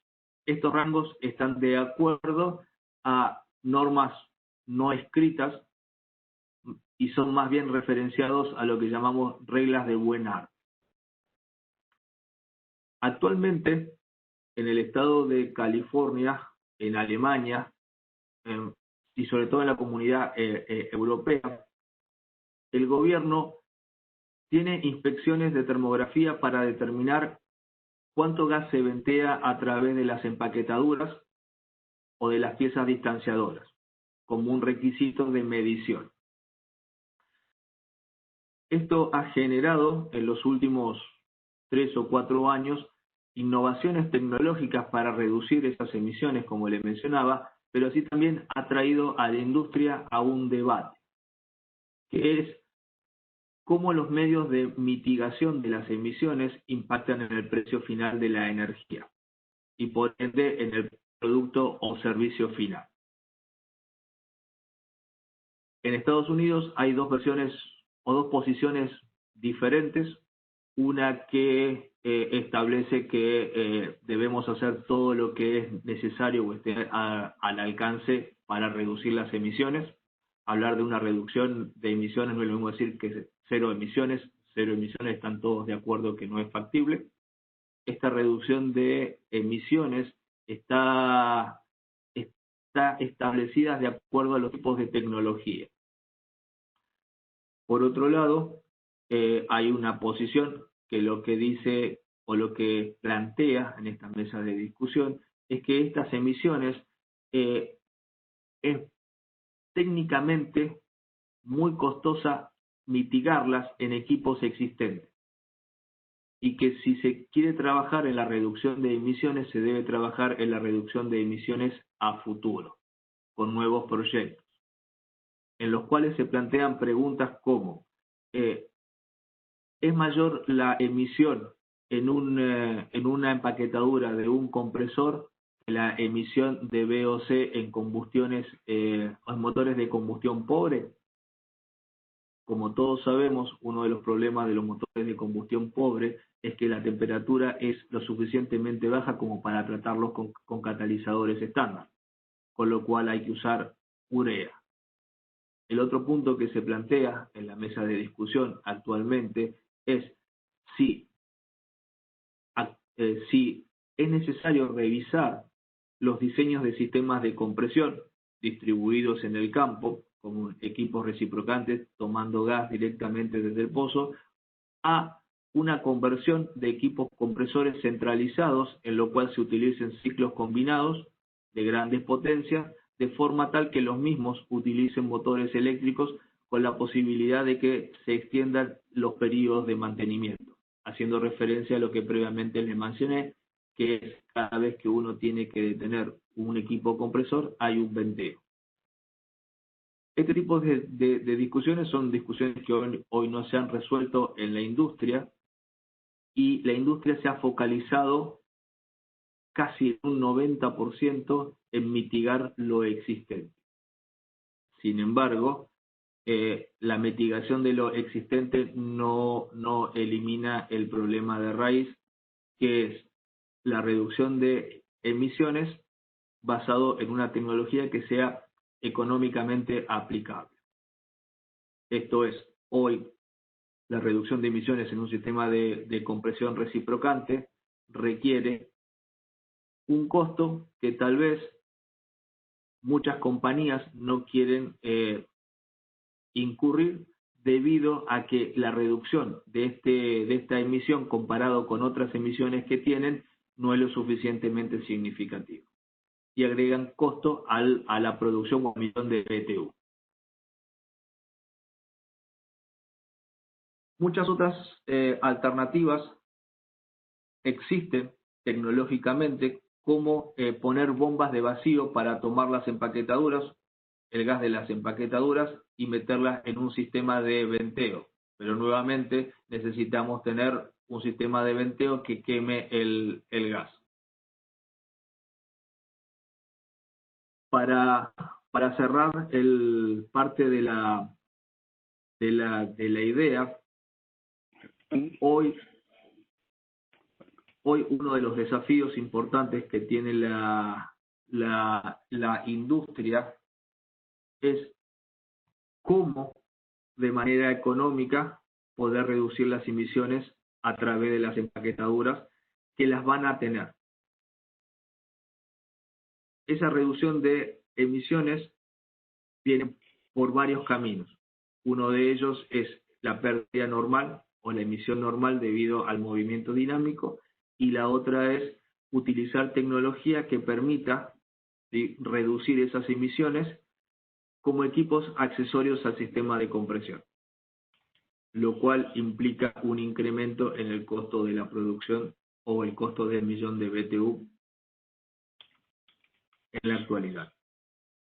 Hoy la industria a su vez ha generado un desafío aún mayor, en donde los requerimientos de reducción de costos y conservación de la energía son mayores a lo que teníamos el año pasado. Con lo cual, la industria nos pide a los fabricantes que desarrollemos sistemas que permitan no solo ser eficientes, sino que a su vez estén de acuerdo a lo que el mercado quiere pagar por el valor de la energía. Gustavo, Hoy 15 minutos. Sí. Perfecto. Hoy más que nunca, lo que requiere la industria es que todos estos procesos sean analizados previos al desarrollo del sistema de compresión. Mitigar es más difícil, más costoso que diseñar correctamente. Muchas gracias. Jaime. Bueno, muchas gracias Gustavo, muchas gracias a la gente por estar ahí. Ha sido muy interesante realmente que la fábrica opine y nos traiga un poco de luz, Gustavo. El objetivo de esta lámina que están observando es, para organizarnos, es traer algunos valores cuantitativos y cualitativos de qué estamos hablando respecto de las emisiones en un esquí de compresión típico de upstream o exploración y producción de petróleo. Estamos hablando de un equipo de 1400 caballos, media presión, en donde hemos ido ubicando sobre el eje de las abscisas los venteos en metros cúbicos que emite cada esquí respecto de alguna actividad o respecto de alguna de sus eventos. Y sobre el eje de las ordenadas podemos ver el costo de inversión en tecnología para minimizar o captar esos venteos. Así vemos que lo que hablaba recién Gustavo, lo que es los venteos por packing o por empaquetaduras de vástagos de compresor, es un venteo muy pequeño en orden de magnitud, y la tecnología que tenemos disponible para captar esas emisiones, lo que comentaba recién Gustavo, es la tecnología de materiales y el esfuerzo de fábrica. Luego en esquí de compresión se nos presentan los venteos que tienen los motores por los cárter. Nosotros lo llamamos blow-by en la industria, es el pasaje de gases de combustión, algunos compuestos químicos, aceites, que luego son venteados hacia la atmósfera. La tecnología para controlar esa inversión es alguna reforma del motor con bombas de vacío, ejemplo, captar mediante filtrados de alta eficiencia.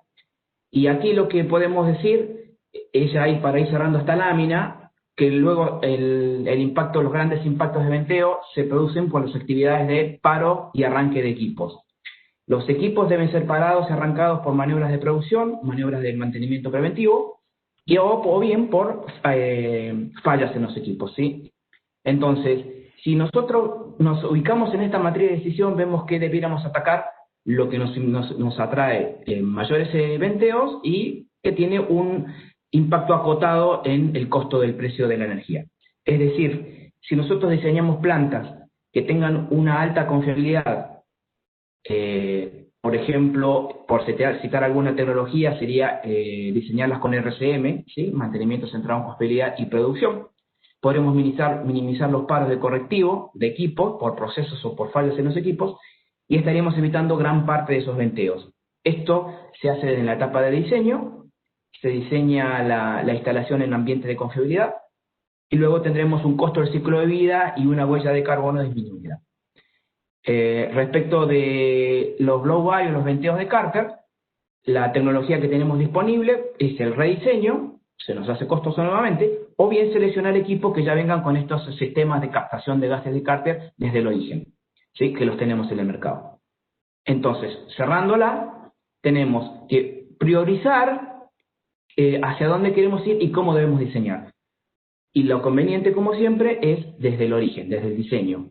Luego, en la vida productiva de un activo, nos va a ser muy costoso remediar lo que ya está implantado o diseñado de X manera. ¿Sí?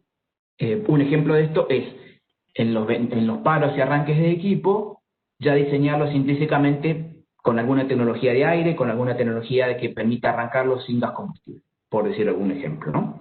Bueno, espero que esta lámina sirva para ordenar y es un excelente cierre a todo lo que nos vino comentando Gustavo. Muchas gracias.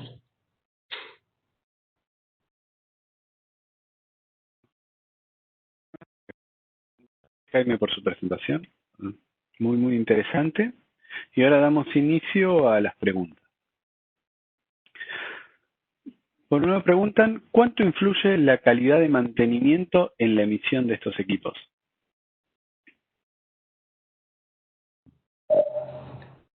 Gustavo, te cedo la palabra. Sí, sí. En realidad, la calidad del mantenimiento en estos equipos influye, es el 90% de las emisiones. Una empaquetadura mal posicionada o una empaquetadura mal aplicada, lo que va a generar son mayores emisiones y mayores desgastes, así también como una potencial necesidad de tener un mantenimiento más prolongado en el tiempo debido a que se dañe el vástago. Correcto. Perfecto. Muy importante. Por otro lado, preguntan si hay alguna normativa a seguir en la industria para el uso y diseño de compresores. Gustavo, ahí te primereo. La normativa o la forma que tenemos de guiarnos en Upstream es la norma, hay una norma que es la norma la ISO 13631, que a falta de documentación de fábrica o de estándar de paquetizado, que en este caso Ariel la tiene, es un buen elemento de consulta donde está normalizado todos los aspectos de diseño, operación y mantenimiento de equipos de compresión, específicamente para Upstream, ¿sí? Que es nuestra industria. Bien. Sí, así también quería agregar, en Estados Unidos los productores se están agrupando a través de una asociación que es la GMRC, en donde desde hace 2 años se están trabajando en un estándar que sea aplicado al upstream y al sistema de compresión, en donde no solo tienen la parte de emisiones, sino también de buenas prácticas. Todavía no está publicada la última versión, pero la primera versión fue publicada en el 2008, si no mal recuerdo.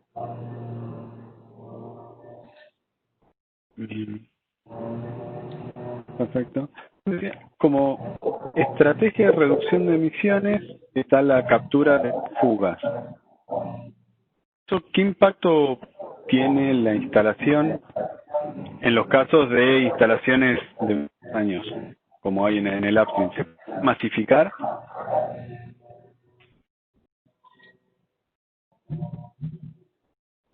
Sí. Básicamente la captura de las emisiones tiene una dificultad que es parte de las emisiones, como les mencionaba, vienen con aceite.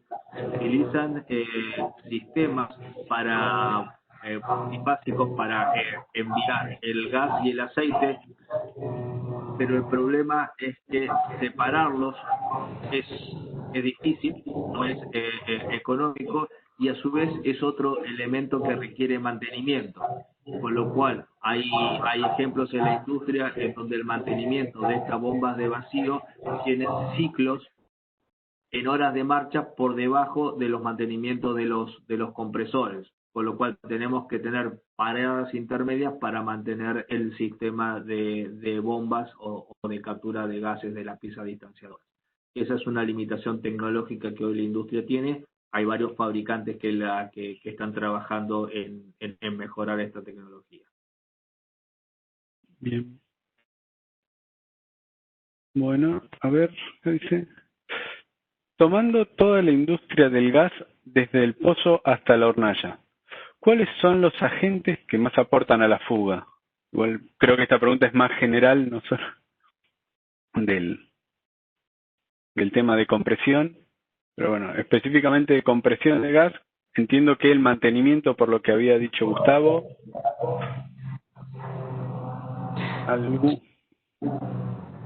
y bueno, está y es parte de lo que remarcaba Jaime en la en la filmina que quedó, por lo que entiendo. No sé si quieren agregar algo.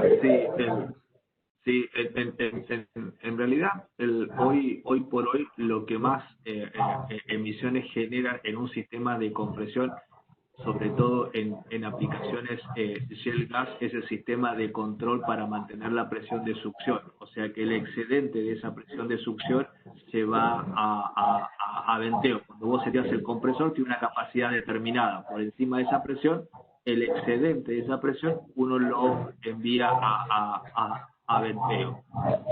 Actualmente hay estadísticas que están disponibles, sobre todo en Estados Unidos, en los cuales se está aplicando tecnología para que el sistema de compresión pueda seguir la pulsación de la succión y así evitar esa fuga. Que comparada con las fugas en las empaquetaduras y las emisiones de los motores en los VOC sobre todo son insignificantes.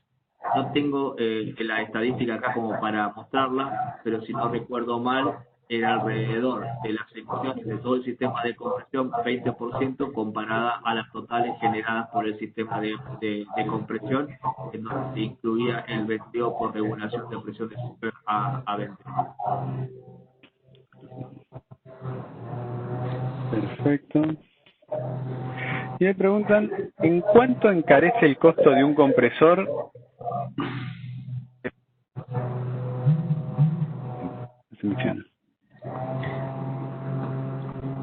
Se escucho cortado, Fernando, pero entiendo, estoy viendo la pregunta. Vemos nuevamente en la lámina, respecto a la pregunta, lo que son venteos por los packing, como comentó Gustavo, está resuelto con tecnología y tecnología de la fábrica y tecnología de los materiales. Y si nos vamos al extremo de las emisiones, vemos que tenemos lo que son los venteos de vapores aceitosos de los equipos. Hay equipos que ya lo traen resuelto y no tienen un porcentaje importante sobre un equipo estándar que no lo traiga desde fábrica. Y luego los más grandes impactos vienen por la parte de la gestión de la empresa en sí misma, no es por el tema del compresor. A lo que comentaba Gustavo recién es que cómo está diseñado el proceso es cómo va a trabajar el compresor emitiendo o no. Las mayores emisiones de los compresores alternativos se dan en los momentos de parada y arranque.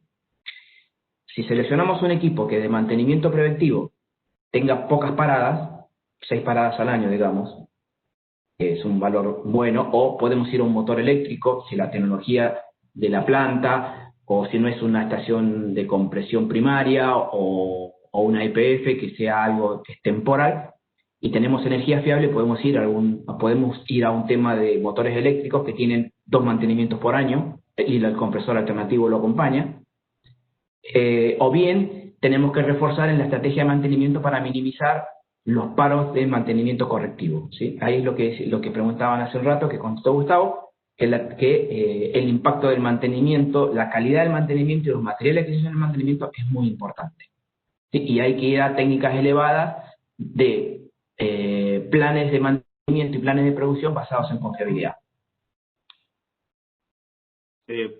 Para darle una visión desde el punto de vista costo, no tengo una realidad de Argentina, pero le voy a dar cuáles son los componentes que se requieren. Se requieren para utilizar bombas de vacío, un gas inerte, un tubo de gas inerte o un sistema de gas inerte para introducir a la pieza distanciadora, un sistema de bombeo de vacío y a su vez un sensor de oxígeno, más un separador que permita mantener el sistema gas, el sistema de sensor de oxígeno independiente. Costo Estados Unidos para un compresor de 4 tiros está alrededor de los $25.000 a los $40.000 dependiendo de la tecnología utilizada. Bueno, Espectacular. ¿Verdad? Muchísimas gracias, Gustavo y Jaime, por su presentación y por las respuestas. Ya. Pasamos a la última exposición del día de hoy, donde le daremos la palabra a Micaela Herrera, quien dará su presentación sobre emisiones de metano en plantas de tratamiento de gas. Mientras se cuento de Micaela, es química de la Universidad de Buenos Aires, especialización en gas y petróleo del Instituto de Gas y Petróleo de la Universidad de Buenos Aires. Tiene 9 años de experiencia en el oil and gas, tanto en operaciones de gas, en el equipo universal de ingeniería de procesos. Sin más, ¿ya? Hola, buenos días a todos. Muchas gracias, Fernando. Bueno, voy a estar presentando entonces el tema de emisiones de metano en plantas de tratamiento de gas. Ahí estamos. El objetivo de esta presentación es mostrar, hacer un repaso por todos los procesos de tratamiento que en algún punto generan una emisión de metano a la atmósfera, poder identificar si hay algunas mejoras operativas que podamos implementar para minimizar estas emisiones, y describir, en el caso que hubieran, otras tecnologías u otros procesos que pudiéramos usar para reemplazar estos procesos típicos. De los procesos que vamos a hablar en particular es de la deshidratación con TEG, torres contactoras, y de endulzamiento, procesos de endulzamiento, en particular plantas de amina y plantas de membrana. Bueno, si hablamos de los procesos de deshidratación, el proceso de deshidratación con glicol es el más común que tenemos en la industria. En este proceso el gas ingresa a una torre contactora por la parte inferior. La primera sección de la torre es un separador. El gas fluye a través de platos o empaquetaduras y un relleno empacado, y se entra en contacto con una corriente de glicol que absorbe el agua, por lo tanto sale por el tope deshidratado en especificación, mientras que el glicol sale por el fondo enriquecido en agua, glicol rico. En este proceso no solo absorbe el agua, sino que también absorbe metano y algunos otros hidrocarburos, por ejemplo, BTX, que estuvieran presentes en el gas. Este glicol que sale por el fondo se precalienta e ingresa a un separador flash. El objetivo de este separador es bajar la presión para poder desorber la mayor cantidad de hidrocarburos que hayan sido absorbidos. La presión que operemos este flash va a depender del destino que le podamos dar a este gas. En general, lo más usual es utilizarlo como gas combustible de este mismo tubo de fuego de la regeneradora. En este separador podemos desorber entre el 80 y el 90% de los hidrocarburos que hayan sido absorbidos, por lo cual es muy importante definir bien esta presión a lo mínimo posible. Por el fondo obtenemos un glicol rico que se precalienta e ingresa a la regeneradora. La regeneradora opera a presión atmosférica y a una temperatura alrededor de los 200 grados. A una presión atmosférica y 204 grados, la máxima concentración que podemos obtener de TEG es 98,7% de masa. Con lo cual, en algunos casos, con esa concentración de TEG no llegamos a alcanzar la especificación del gas, no llegamos a deshidratar al gas al punto de la especificación requerida, con lo cual lo que se suele utilizar es un gas de stripping, mismo gas de proceso o gas combustible, la línea de gas combustible. Se inyecta gas en el reboiler con la finalidad de bajar la presión parcial del agua en la fase de vapor y así favorecer mayor evaporación del agua y por lo tanto obtener una concentración mayor de TEG. Con este método se puede obtener purezas de 99,9% de TEG. En este punto, toda el agua que sea evaporada, junto con los hidrocarburos que no se hayan disolvido en el flash, y junto con esta corriente de gas de stripping, se van a estar venteando por el tope de esta regeneradora. Si ponemos unos números, la absorción de metano es en el TEG, de 0,03 metros cúbicos por cada galón de circulación, y gas de stripping utilizamos en general entre 1000 y 2000 metros cúbicos para obtener las concentraciones que mencionaba. Como mejoras operativas, la de más alto impacto y la más directa, en el caso que hubiera gas de stripping, es optimizar este caudal, optimizar al punto justo necesario, considerando la concentración de TEC que necesitamos para alcanzar la especificación del gas y ajustarlo junto con esta circulación de TEC, ¿no? Es una combinación de los dos factores. Si no tuviéramos gas de stripping, la siguiente mejora que podemos realizar es ajustar la circulación de TEC al mínimo posible y finalmente reducir la presión de operación del tanque flash, esto es lo que mencionaba anteriormente, dado que acá se desorbe gran porcentaje de estos gases.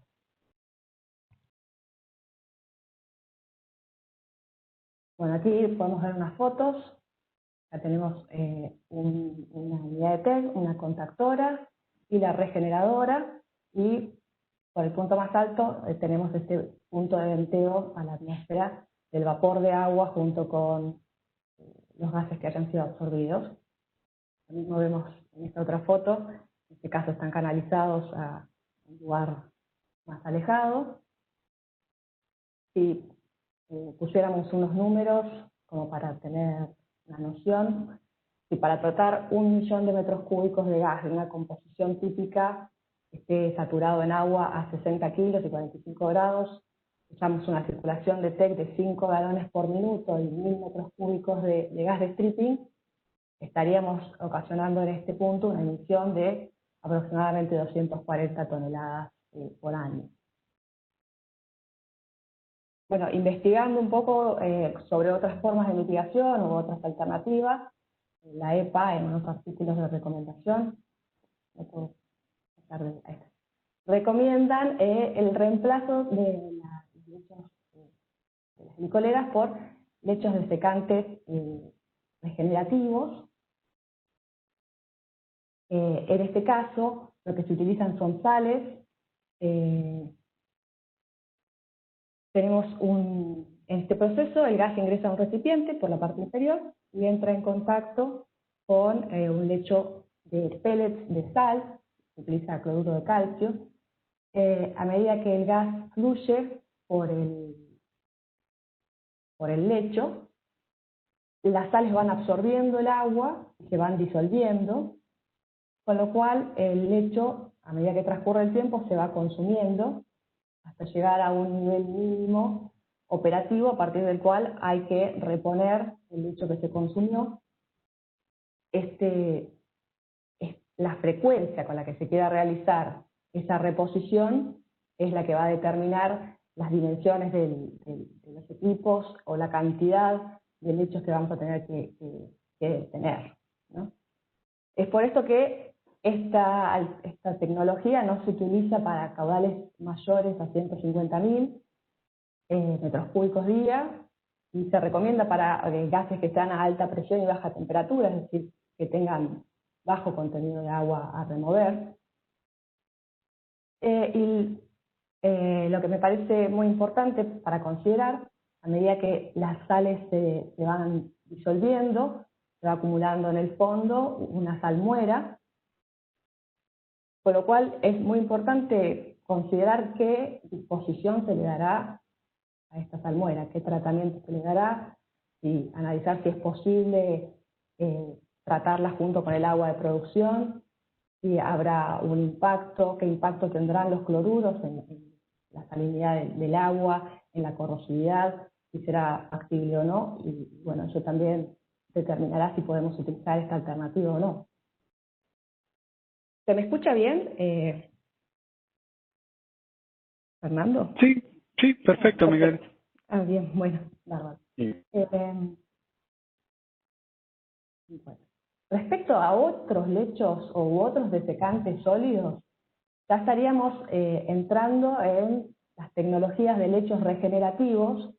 Son tecnologías mucho más, bueno, no sé si complejas, pero que tienen aparejado todo un sistema de regeneración con equipos,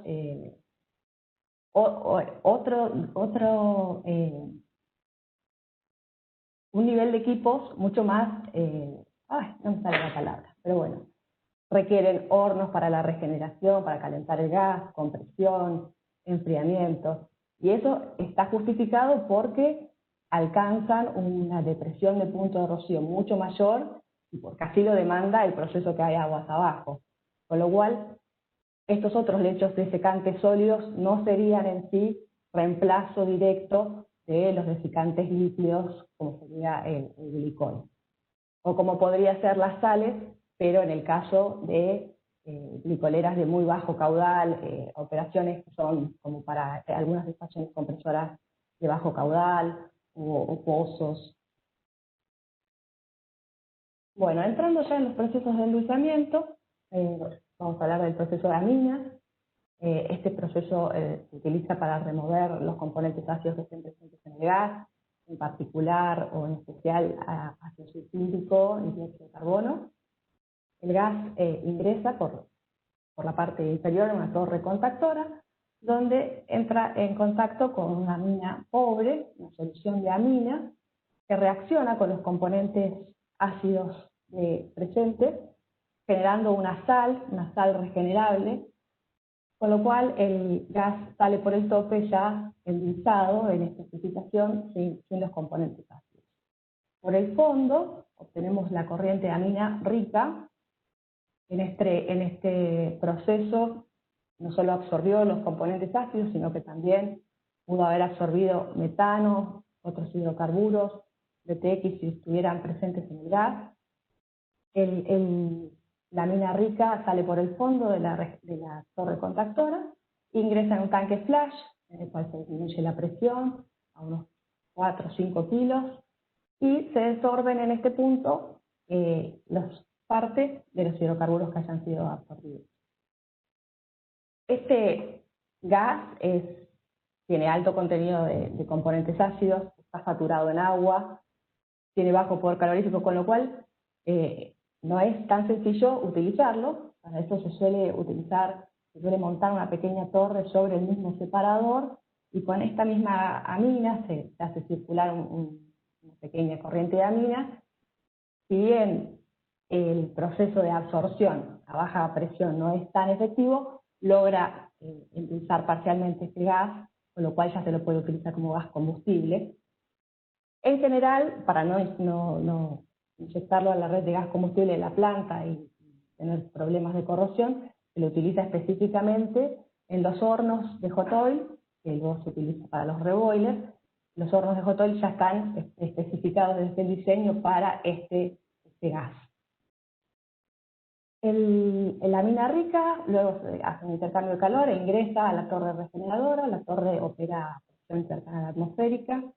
En este proceso la amina se regenera, se revierte la reacción, por el fondo obtenemos de nuevo amina pobre, que vuelve a ingresar al proceso, y por el tope obtenemos una mezcla de vapor de agua y gases ácidos, que el agua se condensa y vuelve a ingresar a la torre a modo de reflujo, y obtenemos una corriente de gas ácido que debemos disponer. Esta corriente tiene bajo poder calorífico, con lo cual si se trata de dióxido de carbono no se puede quemar, o es difícil de quemar, y si se trata de ácido sulfúrico sí debemos quemarlo, dado que es un componente tóxico que no podemos ventear. En el caso de plantas de aminas, para la remoción de CO2, es usual ver que esto se ventea en un stack.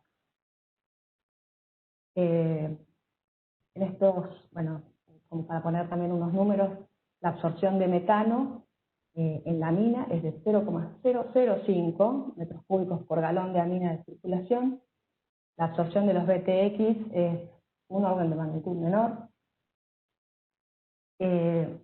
Como para poner un número, depende de muchos factores, por eso es difícil poner un ejemplo. Si nuestra planta tuviera una circulación de amina de 150 galones por minuto, estaríamos considerando que un 80%, de acá, que se puede hablar de hasta un 90%, considerando que un 80% se ventea, estaríamos emitiendo junto con este gas ácido, unas 78 toneladas de metano por año.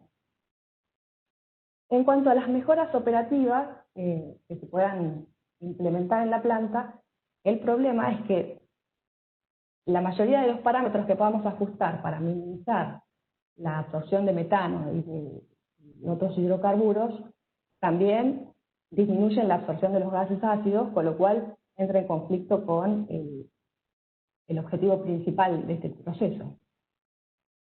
Entre lo que podemos mencionar sería ajustar la circulación de amina al mínimo necesario, reducir esta presión de flash a lo necesario de acuerdo a la presión necesaria para ingresar a los quemadores o al sistema de gas combustible de los hornos, y aumentar la carga ácida de la mina rica.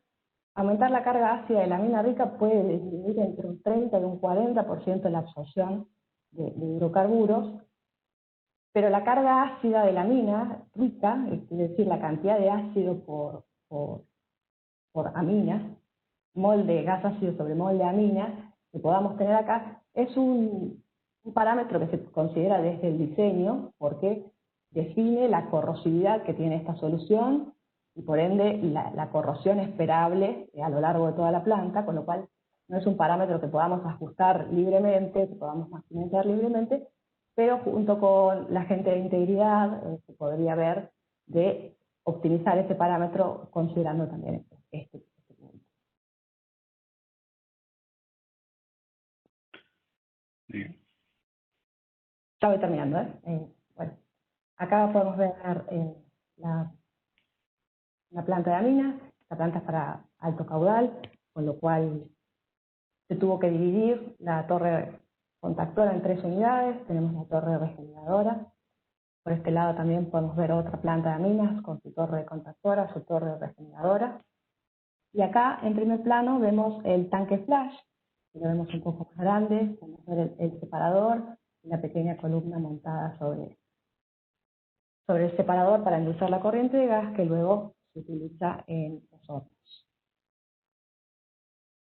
Bueno, hablando del proceso de endulzamiento con membranas, este proceso se utiliza para remover dióxido de carbono, más que nada. Cuando las concentraciones son muy altas en el ingreso, se utiliza para hacer una remoción bulk, una remoción grosera. Si bien sí se puede alcanzar con este proceso una especificación del 2% de CO2 a la salida, que es lo que requiere transporte, y si quisiéramos hacer una remoción más profunda, deberíamos pensar en otro tratamiento aguas abajo, como por ejemplo aminas, o hacerlo combinado. En este proceso no se trata de una separación como si fuera un filtrado basado en tamaños de moléculas, tamaños de poros, sino que es un proceso en el cual algunos gases se disuelven en la membrana, en el material de la membrana, y difunden a través de la membrana con mayor rapidez que otros. Tenemos unos gases rápidos, lo hacen a mayor velocidad, estos son el dióxido de carbono, el ácido sulfídrico, el agua, y otros componentes que lo hacen a menor velocidad, pero que también difunden a través de la membrana, que son el metano, el nitrógeno. Bueno, en este proceso el gas ingresa, primero hay un pretratamiento basado en separación y filtrado para proteger el material de la membrana. Luego hay un precalentamiento, dado que el control de la temperatura es muy importante porque la temperatura, a mayor temperatura, aumenta la permeabilidad, pero también disminuye la selectividad de la membrana, con lo cual es un parámetro muy importante para ajustar en base a las recomendaciones del fabricante de la membrana. El gas ingresa a lo largo a las membranas, a los tubos de membranas, y fluye a lo largo de ellas, y en este proceso se despoja del dióxido de carbono y de los componentes más rápidos y en parte de algunos componentes lentos. El gas sale de este proceso ya en especificación. Por otro lado, obtenemos a baja presión una corriente de permeado, esta corriente dióxido de carbono, agua y parte del metano, con lo cual Si tuviéramos solo una etapa, se podría esperar una recuperación de hidrocarburos del 85% de este proceso, con lo cual esta corriente tiene un 15% de metano. Si tuviéramos algún destino para esta corriente, como ser algún consumo que acepte un gas de bajo poder calorífico, como ser alguna turbina de generación, podríamos terminar el proceso en este punto. Pero si no, debemos incluir una segunda etapa. En esta segunda etapa necesitamos un compresor para volver a la presión inicial, alta presión, nuevamente filtrado, precalentamiento y otra etapa de membranas en la cual ya el metano separado vuelve a ingresar a la primera etapa, y por otro lado tenemos un permeado de mayor concentración de dióxido de carbono y de gas ácido. Con una segunda etapa ya podríamos hablar de recuperaciones del 98%, con lo cual esta corriente tendría un 2% de metano. Este gas tiene muy bajo poder calorífico, con lo cual no se puede quemar en una antorcha común. Y en general lo que se utilizan son stacks de venteo. En cuanto a las mejoras operativas que podamos implementar, bueno, una es ajustar bien la temperatura, como ya lo había mencionado, y otra mejora es ajustar el área de las membranas. Estas unidades se montan las membranas en tubos y se van agregando tubos hasta completar el área de membrana requerida. Si hubo algún cambio en la operación respecto de las condiciones de diseño, ya sea caudal, presión, composición o contenido de gas ácido, es importante revisar si no estamos dejando área de más. A mayor área, mayor permeabilidad y mayor pérdidas de metano, ¿no? Entonces, eso sería como una mejora que podríamos hacer, de revisar el proceso a medida que transcurre la vida de la planta, ¿no? Aquí podemos ver estas unidades, como están paquetizadas, kits de membrana, y bueno, eso sería todo. ¿Preguntas? Bueno, muchísimas gracias, Micaela. Muy buena la presentación. Ahora, como decías, damos inicio al espacio de preguntas. Acá me preguntan, ¿se puede reemplazar el gas de stripping en las TEC por otro gas? En realidad el fenómeno se produce con cualquier gas inerte.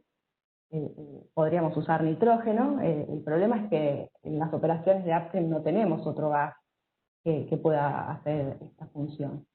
Por eso es que usamos el mismo gas de proceso. Perfecto. Después dice, en tu opinión, ¿sería viable técnica y económicamente pensar en reemplazar completamente las plantas TEC por algún otro sistema, considerado que se usan masivamente en el upstream?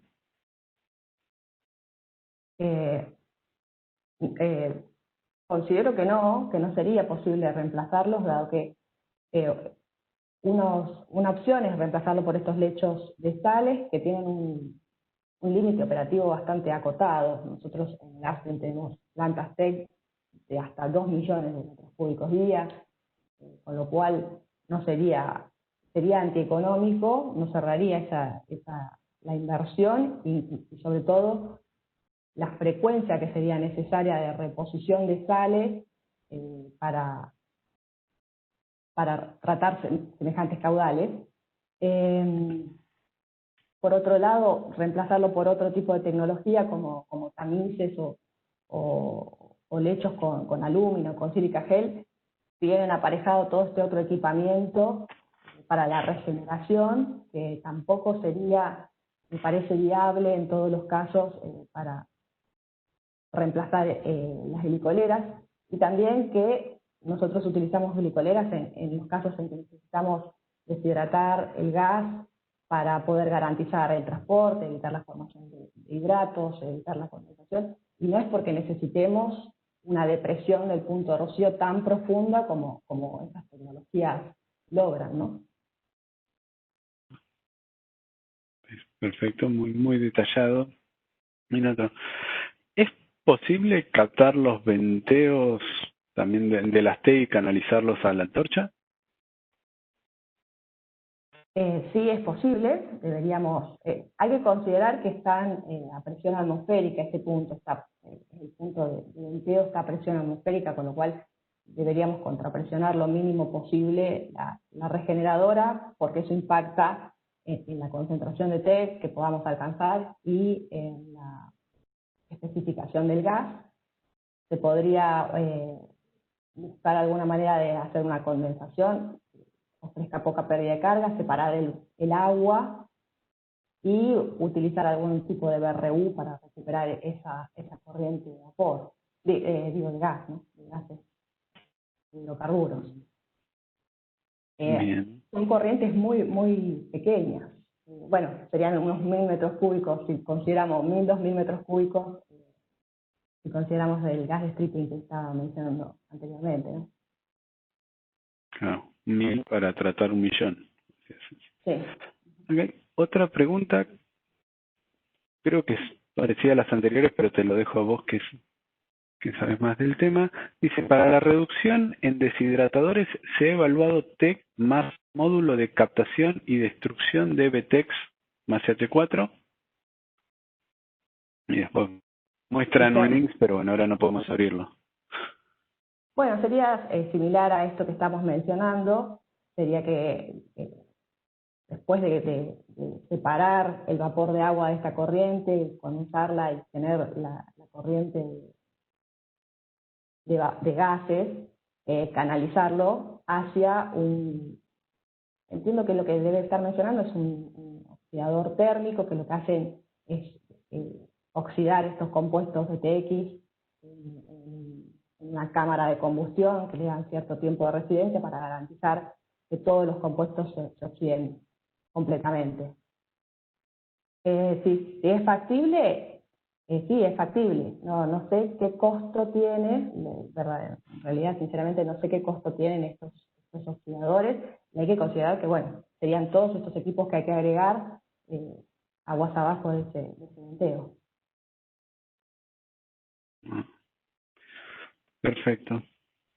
Bueno, muchísimas gracias, Micaela. Muchas gracias a todos, muchas gracias a ustedes. Aquí dejo la bibliografía utilizada. Muy bien. Vale. Gracias, Fernando. Vale, gracias a vos. Ahora sí, en horario estamos cerrando la primera charla. Les agradecemos a todos por su participación y esperamos encontrarlos en el próximo encuentro que se realizará el 28 de octubre a las 9 horas. Ya, muchísimas gracias a todos.